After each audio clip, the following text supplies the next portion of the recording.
everybody.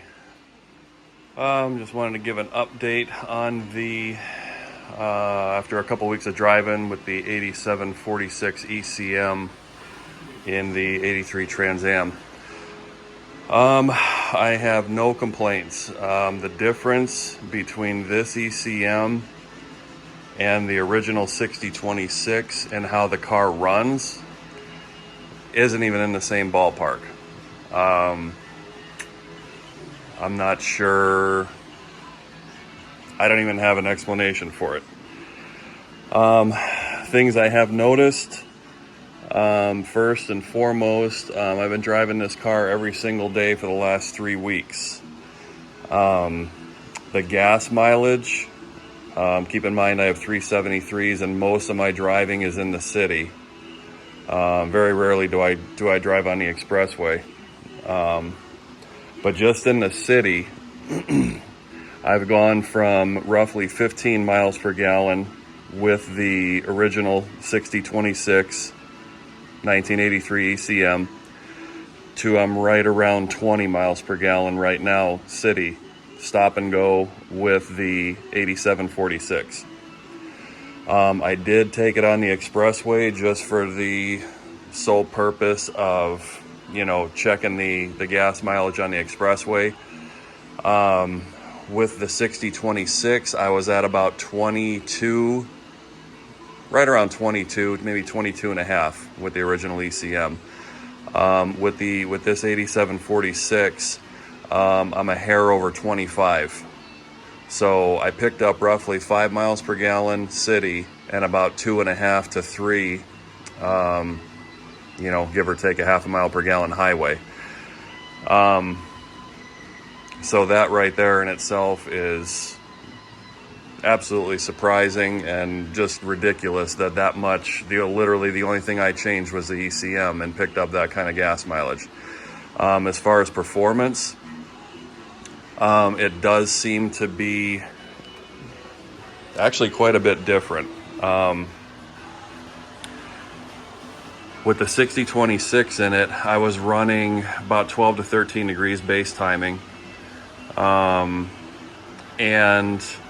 getting it up on the converter and, just nailing it with the 6026. It would leave maybe, a couple feet of rubber, nothing, it'd just break the tires loose for a couple of feet.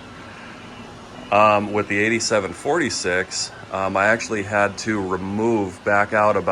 retarded it about 3 degrees. So I'm running about 9 to 10 degrees base right now, because at the 12 to 13 that I was running, I was getting part throttle detonation. You'd hear it ping, especially out here in Phoenix. It's in the 90s now, and I've been using the air and stuff like that.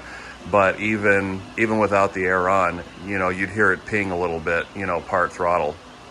So I pulled the timing out of it. I'm right about 10 right now. The idle is 1,000 times smoother with this 8746 than it was with the original ECM. Responsiveness it's not even the same car anymore.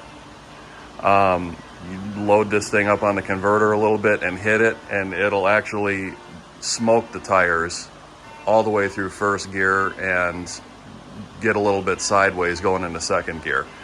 Not sure how what's going on with that, but it's a completely different car. I did, in the last video, I said I was going to add an intake air temperature sensor. So where I put it was, this is a factory intake air temperature sensor for an 89 Caprice. Same thing as a Camaro, same thing as a Firebird or Trans Am. I put it right here on the inside of the filter. Put a grommet in there. It's tight, everything, it's all factory weather pack style connectors and everything. And it works great. There's no check engine lights, no nothing. Converter lockup works just as it should. I have absolutely zero complaints. I should have did this a long time ago. I should have did this on the other Crossfire stuff that I had.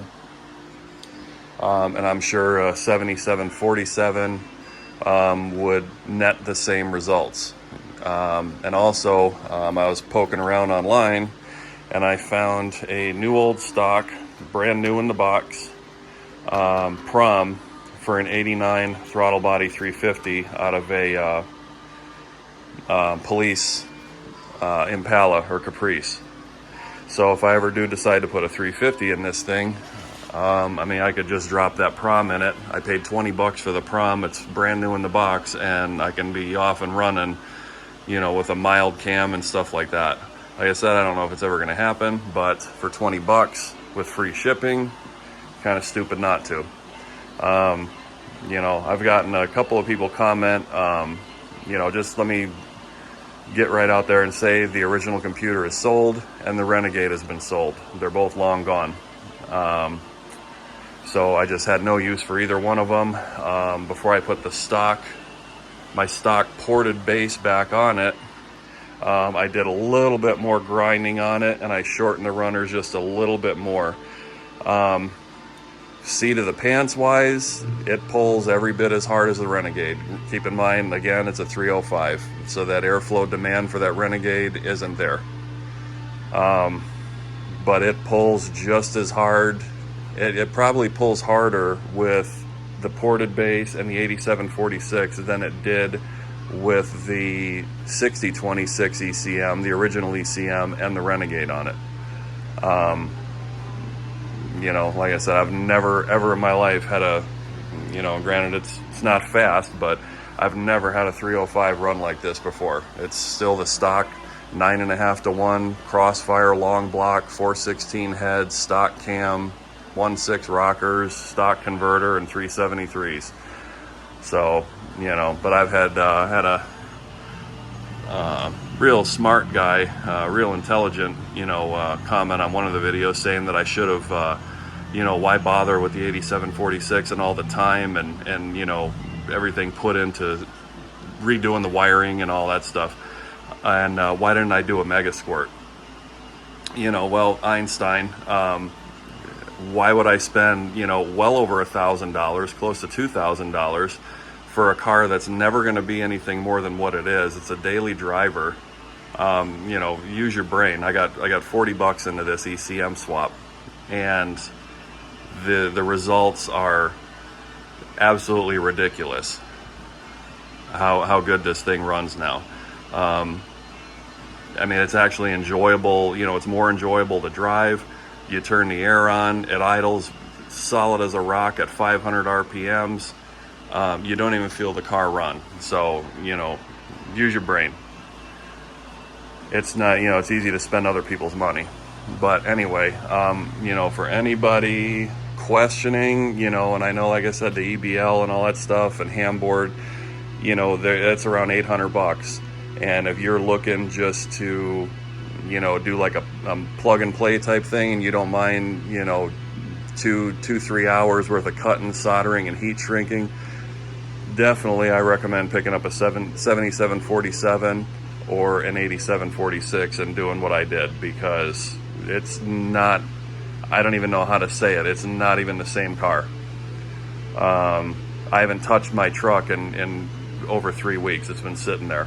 So, and like I said, this thing was primarily a daily driver anyway, but with the gas mileage this thing's getting, and at 469 a gallon out here in Arizona, I mean, short of my 67 Chevelle, what I put an LS in a couple years ago, this thing gets the best gas mileage out of anything I own. So, like I said, if you guys have any questions, if you guys want me to, you know, I've got copies that I made of all the wiring diagrams, all the pinouts, everything you need to change, you know, add, omit, whatever, you know, feel free to leave a comment. I can email you, you know, all the paperwork that I have, the factory service manual scans and whatnot.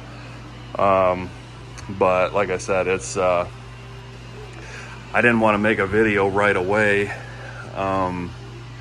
you know, immediately after doing the computer swap and getting it back on the road.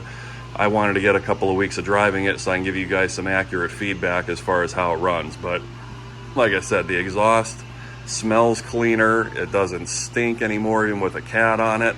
It idles smooth. It's absolutely insane the difference this made, and I made no other changes. Didn't even readjust the idle speed. Didn't change a thing. And like I said, the only thing I did change was I pulled a couple of degrees of timing out of it, just to, get rid of that ping that I didn't have with the 6026.